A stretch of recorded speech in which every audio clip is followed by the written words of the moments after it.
Hi, I'm Nillu Nasser and I'm a writer from London. I'm really pleased to be here on Go Indie Now. I write literary fiction and my stories are set in rich settings and tend to be from the perspective of an outsider. My second novel is Hidden Colours, which was published on the 3rd of December.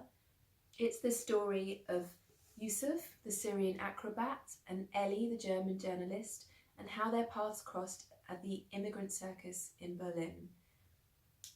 The scene that I'm going to be reading from is early on in the book, and it's when the circus is nearing its finale and everyone's a bit nervous. The circus is backed by Silberling, who's a German politician, and he's in the audience, and the performers are also nervous because there's been minor aggressions against the circus and they don't feel welcome.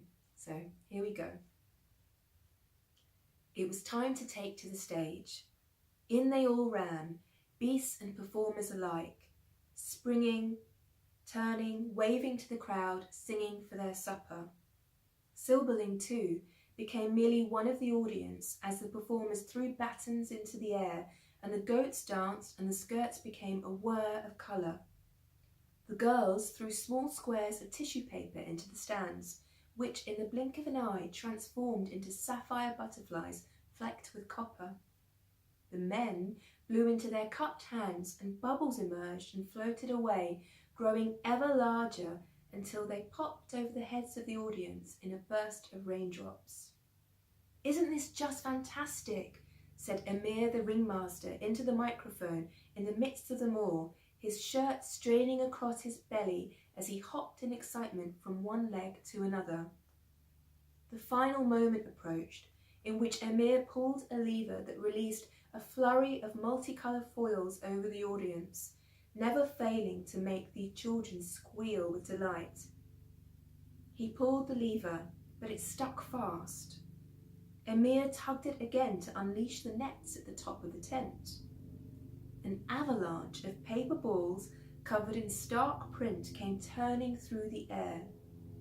Emir's mouth gaped and he cried out, dismayed at the unwelcome surprise.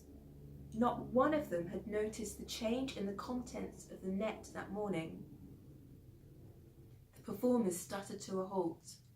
The band momentarily lost its rhythm. Silberling's security men emerged from the shadows. The audience clutched at the dirty projectiles as they tumbled through the air and onto laps. Silberling too unfolded his spidery legs and reached for a paper ball as if it were a fortune cookie to be read. He unravelled it, eyes hooded as he read the page, mouth curled in displeasure. Yusuf's ribcage contracted as if the air had suddenly become thinner. He didn't need to read the words. The sabotage spoke for itself, but he couldn't help himself. He grasped a ball, unpeeled it, and read, "Dirty rat." And another, "Thieves, we don't want you here."